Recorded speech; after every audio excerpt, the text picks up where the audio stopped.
Sumemplang sa Caloocan ang isang rider matapos mangain ng linya at masagi ng SUV. Pero hindi sila hinintuan ng nakabagang SUV na pinaghahanap pa ngayon. Dinala sa ospital ang rider na hindi agad nakagalaw, pati ang nobyang angkas na sugatan sa braso at binti. Aminadong rider, hindi siya sumignal nang lumipat ng linya. Nakauwi na sa bansa ang siyam Pilipinong nagpa-repatriate mula sa gulo sa Lebanon. Sinalubong ng Department of Migrant Workers sa mga Pinoy na dumating kahapon sa NAIA Terminal 1. Bawat isa sa kanila makatatanggap ng 170,000 pesos mula sa DMW, OWA at DSWD, pati na skills training mula sa TESDA. Sa kabuuan may 442 OFW nang nakauwi mula Lebanon simula October 2023.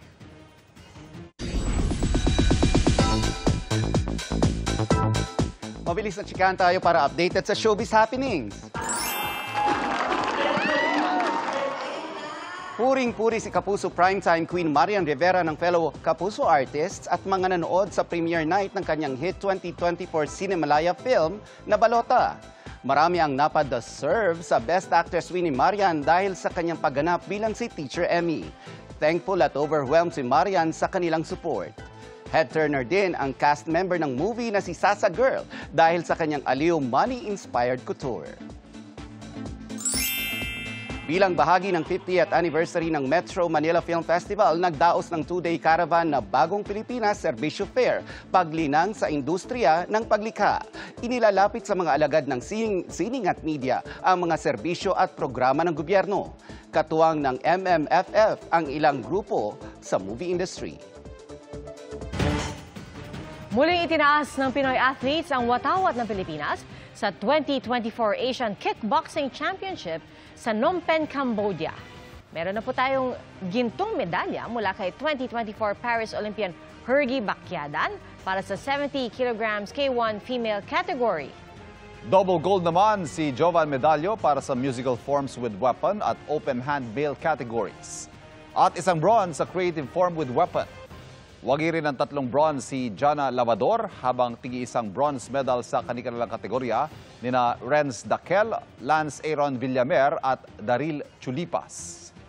Mga kapuso, patuloy po na nagpapaulan sa bansa ang iba't ibang weather system. Ay po sa Pag-asa shear line o pagsasama ng mainit at malamig na hangin ang nagpapaulan sa Batanes. Easterlies naman ang nagdadala ng maulap na panahon na may kalat-kalat na pag-ulan sa Cagayan, Isabela, Aurora, Quezon Province, Bicol Region at sa nalalabing bahagi ng Cagayan Valley. Sa Metro Manila at iba pang natitirang bahagi ng bansa, localized thunderstorms ang nagpapaulan. Ay po sa Pag-asa, wala namang namamata ang low pressure area o sama ng panahon na maaaring makaapekto sa bansa.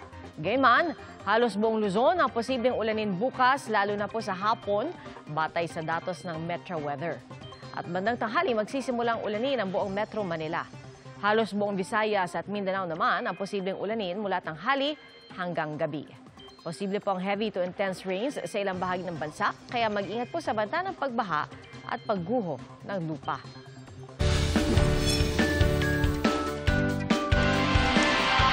Sa mga babad sa computer at phone, time out muna sa screen. And let's get physical. Gaya ng grupo ng mga gamer na ang goal ay active at healthy lifestyle. We can do this sa pagtutok ni Nico Wahe. Gamer ka ba? Abay maglaan din ng oras sa paggalaw-galaw. Gamers Run Club! Misyon ng Gamers Run Club na hikayatin ng gamers at influencers to live a healthier at more active lifestyle. Tulad ng professional Dota player na si Carlo Palad, aka Kuku. Yung lifestyle ko hindi ganun ka-healthy kaya tatry ko sumali sa ganito. Ang content creator na si John, mahigit 10 kilo nang nabawas sa timbang dahil sa pagtakbo at pag-workout. This community helped a lot to, kumbaga, ma-push pa further yung yung fitness journey ko. Ang founder ng club na si Bianca Yao o Biancake, aminadong 8 oras nakaupo at naglalaro sa computer. Parang ang hirap ko ng tumayo sa gaming chair ko. May konting activity lang ako nagagawin, hingal na ako. Ang ganitong sedentary lifestyle, hindi healthy ayon sa isang endocrinologist. sitting is the new smoking. Kapag ka mas matagal na nakaupo ang isang tao, hindi kumikilos ang buong katawan, mataas ang tsansang magkaroon ng sakit sa puso at diabetes. Paalala lang din po, kahit saan, pwedeng mag-exercise. 5 minutes lang, every 30 minutes, tayo ka, lakad ka, as simple as that, o kaya kahit na jogging in place. Sa pagkakaroon ng malusog na pangatawan, hindi naman question kung gusto mo. Ang mas malaking tanong ay kung kailan ka magsisimula. Para sa GMA Integrated News, Nico Wahe, nakatutok, 24 oras.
Mga kapuso, patuloy na tumutok sa mga balita. Mag-subscribe sa GMA Integrated News sa YouTube.